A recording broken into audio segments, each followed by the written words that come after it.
বর্তমানে শীত চলছে, কিন্তু আপনাদের অঞ্চলটাতে শীত বেশি, আমি এসে টের পাইলাম। এই কনকনে শীতের মধ্যে আপনারা যে এখনো পর্যন্ত মাঠে বসে আছেন, সারাদিন খেটে খাওয়া মানুষ, সারাদিন কাজকর্ম করেনেওয়ালা মানুষ, এটা অত্যন্ত আনন্দের বিষয় এবং গৌরবের বিষয়। সকলের জন্য দোয়া করি আল্লাহ তাআলা সকলের এইটুকু সদকা, এইটুকু দান, এইটুকু পরিশ্রম কিয়ামতের ময়দানে নূর নবীজির শাফাআত পাওয়ার উসিলা হিসেবে কবুল করেন, বলি আমিন। এখন আমরা যে বিষয় দিয়েছে মৃত্যু যন্ত্রণার কবর, এর উপরে বয়ান করতাম নি, অসুবিধা হবে না তো? আপনারা আরেকটু অ্যাক্টিভ হইতে হইব। শীতে বেশি ধরছে? হ্যাঁ, শীত কম আসেনি? আচ্ছা, আলহামদুলিল্লাহ। শীত থাকুক বাইরে, মনের ভিতরে শীত না থাকলে একটু সবর করে।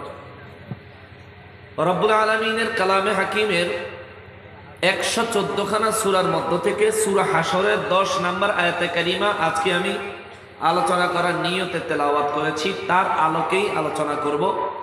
আল্লাহ তাআলা আমি গুনাহগারকে সঠিকভাবে কোরআন সুন্নাহ ভিত্তিক কথা বলার তৌফিক এনায়েত করেন এবং আমাদের সবাইকে তা বুঝে তার উপর ঈমান এবং আমলকে মজবুত করার তৌফিক এনায়েত করেন, বলি আমিন। রব্বুল আলামিন সূরা হাশরের 10 নম্বর আয়াতে কারিমায় আল্লাহ বলেন, বিসমিল্লাহির রহমানির রহিম, والذين جاءوا من بعدهم يقولون ربنا اغفر لنا ولإخواننا الذين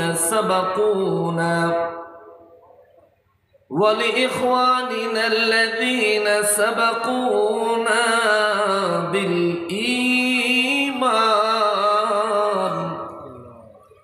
ولا تجعل في قلوبنا غلا للذين آمنوا ربنا إنك رؤوف رحيم।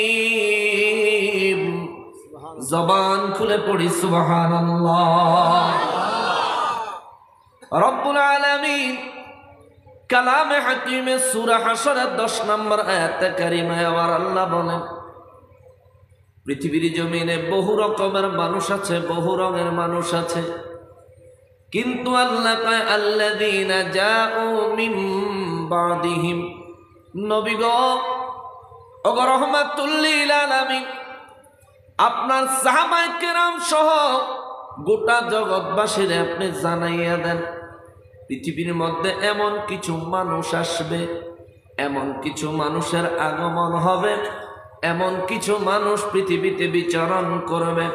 এই মানুষগুলা ইয়াকুলুনা, তারা সব সময় বলতে থাকবে, বলতে থাকবে, বলতে থাকবে, রব্বানা রব্বানা ইগফির লানা ওয়া লিইখওয়ানিনাল্লাযীনা সাবাকুনা বিল ঈমান।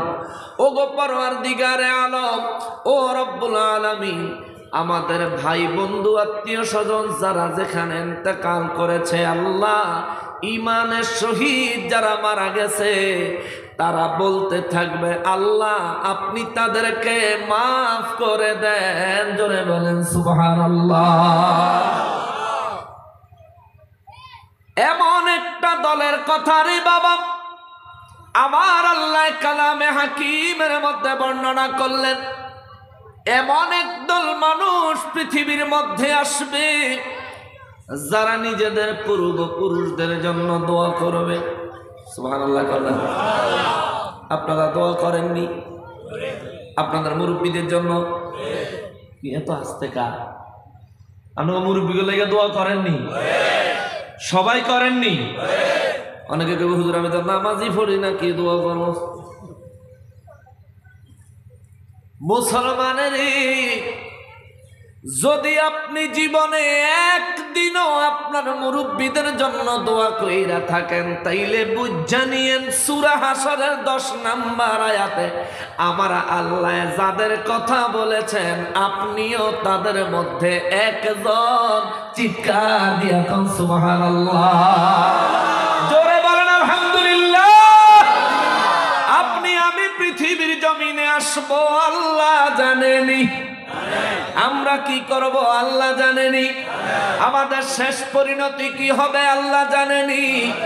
আল্লাহ কয় এমন একটা দল পৃথিবীর জমিনে আসবে, এমন একটা দল, এমন একদল মানুষ পৃথিবীর জমিনে আসবে যারা তাদের পূর্বপুরুষদের জন্য দোয়া করবে, আল্লাহ তাদেরকে মাফ করে দাও।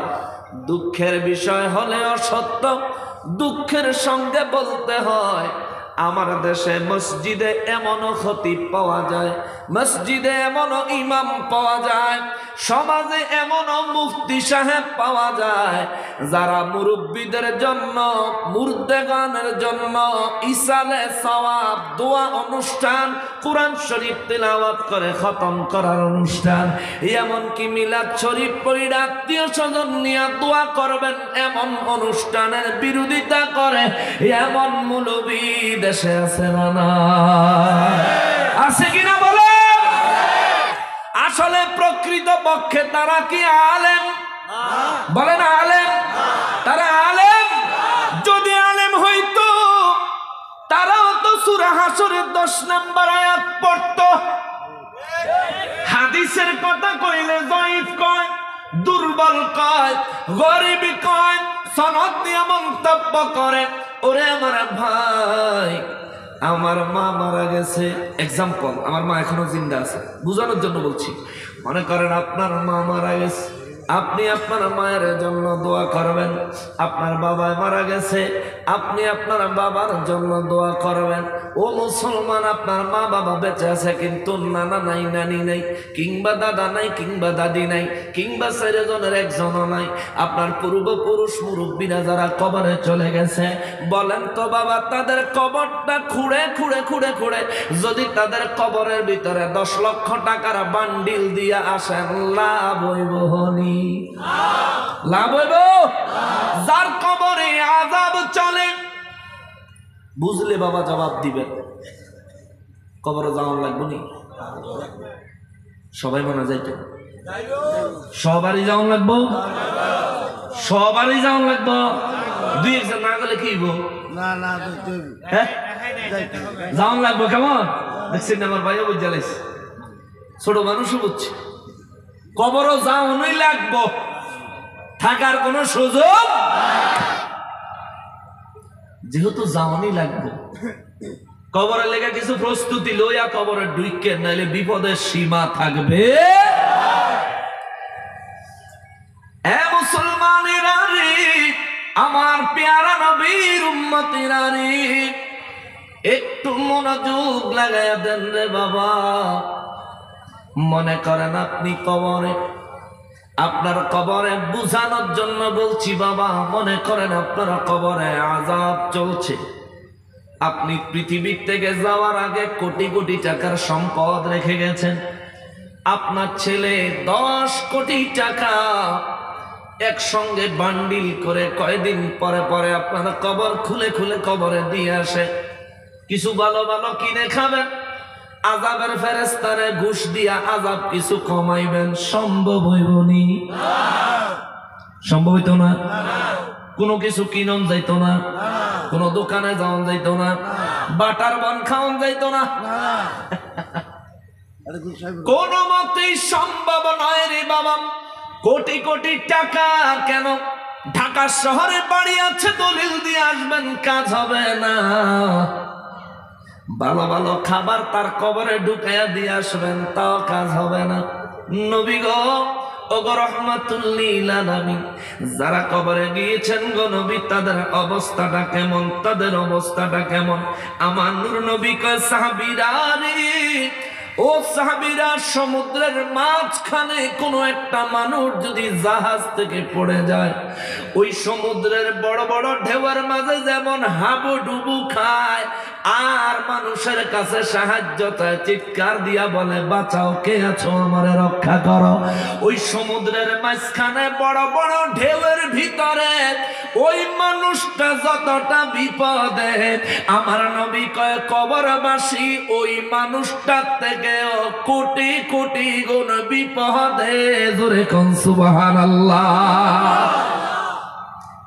তার থেকেও কোটি কোটি গুণ বেশি বিপদে এই রকম বিপদের সম্মুখীন একদিন আপনার আমার হওয়া লাগবনি বাবা, না হয় কোনো উপায় নাই, উপায় নাই। সাহাবীরা বলেন নবী গো, ওগো রহমাতুল লিল আলামিন, যদি কবর সম্পর্কে, কবরের আযাব সম্পর্কে, কবরের বিষয়টা যদি আমাদেরকে কিছুটা বুঝিয়ে বলতেন।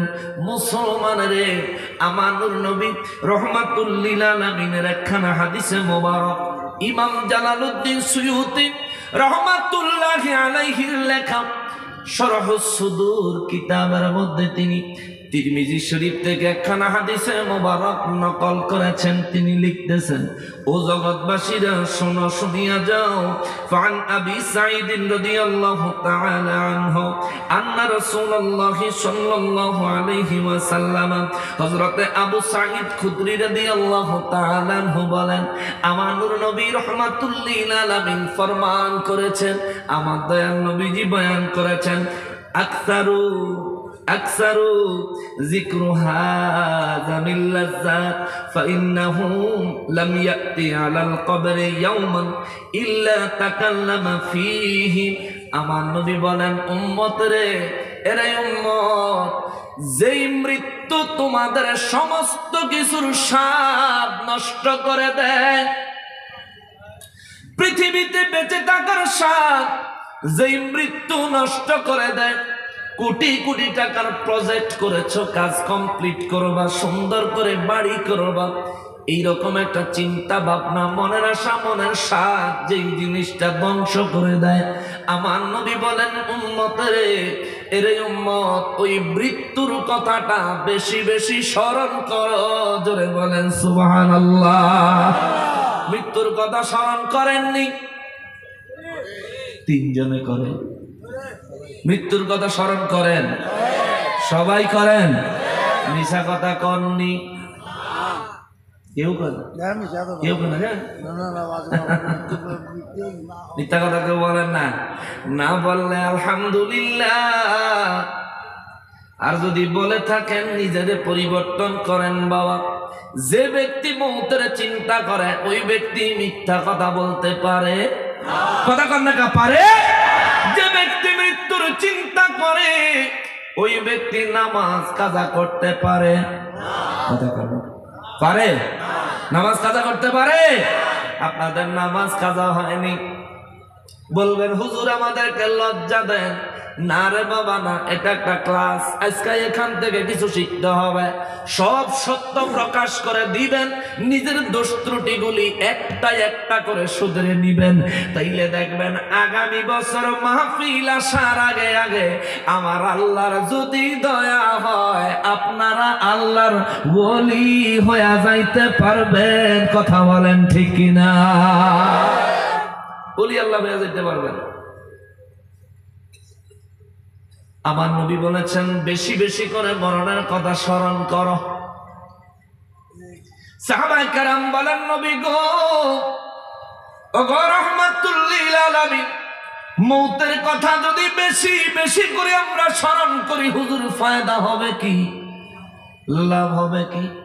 আমার নবী বলেন, উম্মত, প্রতিদিন ঘুমানোর আগে তুমি যদি তোমার মৃত্যুর কথা স্মরণ করে 20 বার, কয়বার?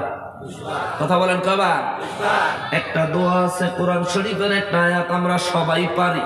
কোরআন শরীফের আয়াতে কারিমা হলো, মিনহা খালাকনাকুম ওয়া ফিহা নুঈদুকুম ওয়া মিনহা নুখরিজুকুম তারাতান উখরা।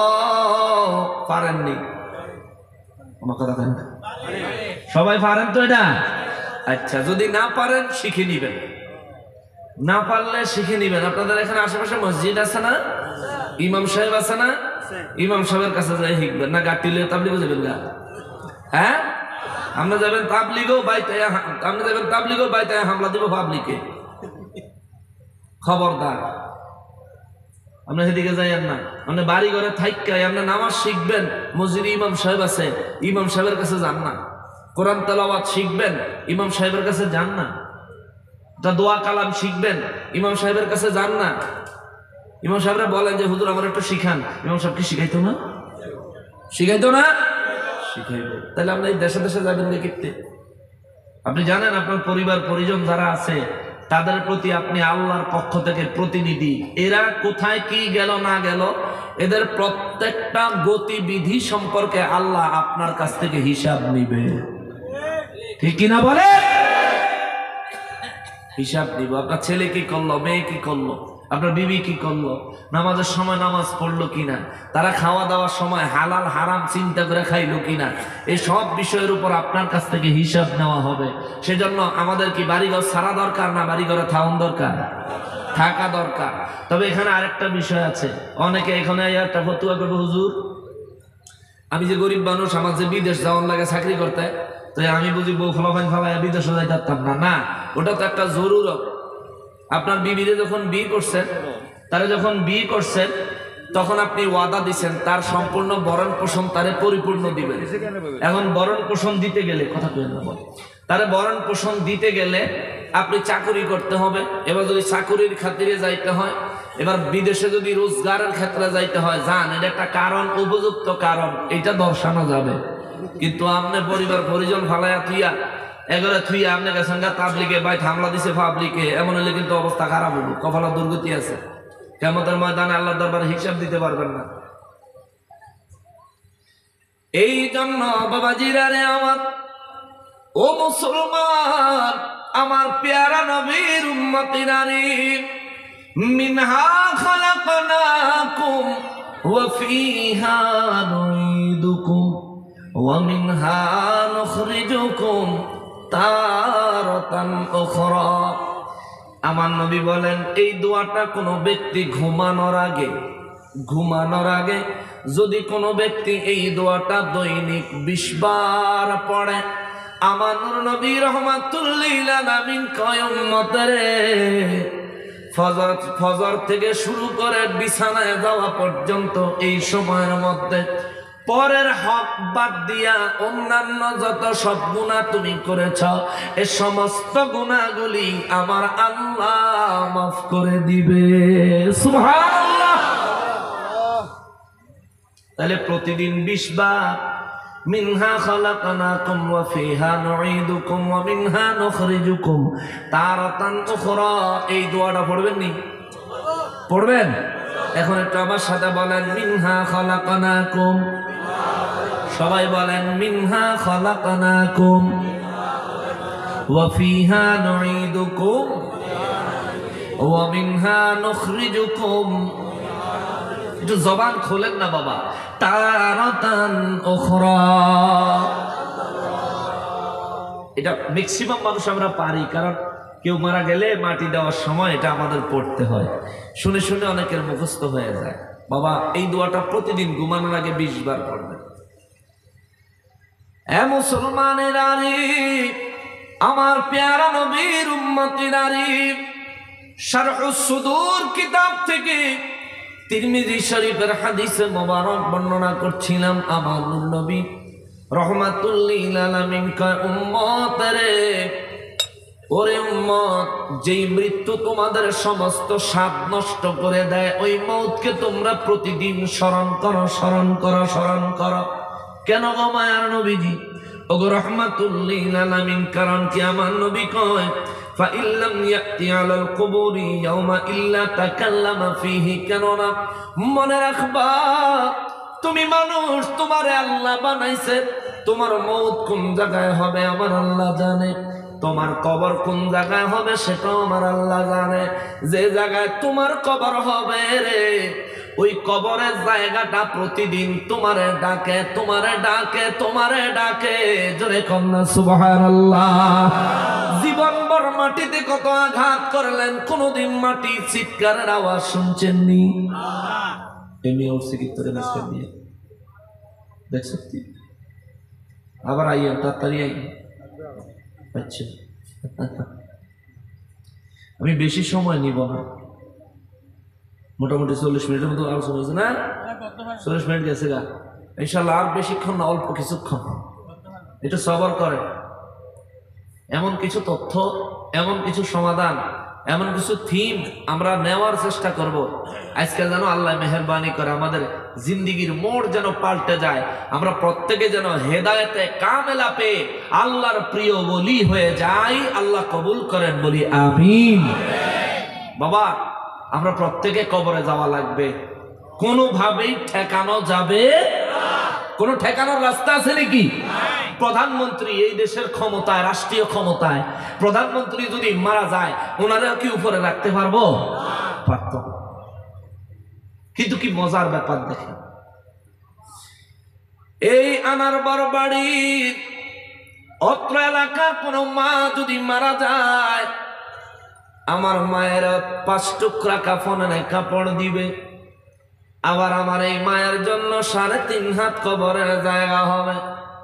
ওই প্রধানমন্ত্রী যার সামনেও প্রশাসন বাহিনী, পিছনেও প্রশাসন বাহিনী, ডাইনে বামে চতুর্দিকে দূরের থেকে কাছের থেকে সব দিক থেকে যারা গার্ড দিয়ে রাখে, ওই প্রধানমন্ত্রীর নিঃশ্বাসটা যদি আজকে বাহির হয়ে যায়, আজকের আনারবর বাড়ির আমার মায়ের যেইটুকু কাফনের কাপড়, যেইটুকু কবরের জায়গা, প্রধানমন্ত্রীরও সমান কাফনের কাপড়, সমান কবরের জায়গা।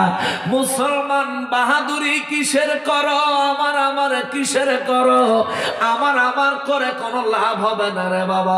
রাষ্ট্রপতি মারা গেলে যদি পুরুষ হয় 3 টুকরা কাফনের কাপড়, 3.5 হাত কবরের জায়গা। আপনি আনারবর বাড়ির মানুষ, আপনিও যদি মারা যান, আপনারও 3 টুকরা কাফনের কাপড়, 3.5 হাত কবরের জায়গা। বুঝা গেল নিঃশ্বাসটা বাহির হয়ে গেলে কে রাষ্ট্রপতি, কে প্রধানমন্ত্রী, কে গরিব মানুষ দেখার সময় নাই। সকলের অধিকার সমান, সকলের কবরের জায়গা এক, সকলের বাজেট সমান। কবরে যাওয়াই লাগবে, প্রশ্নের উত্তর দেওয়াই লাগবে। কবরে হয়তো নাজাত নয়তো আযাব। কথা বলেন ঠিক কিনা?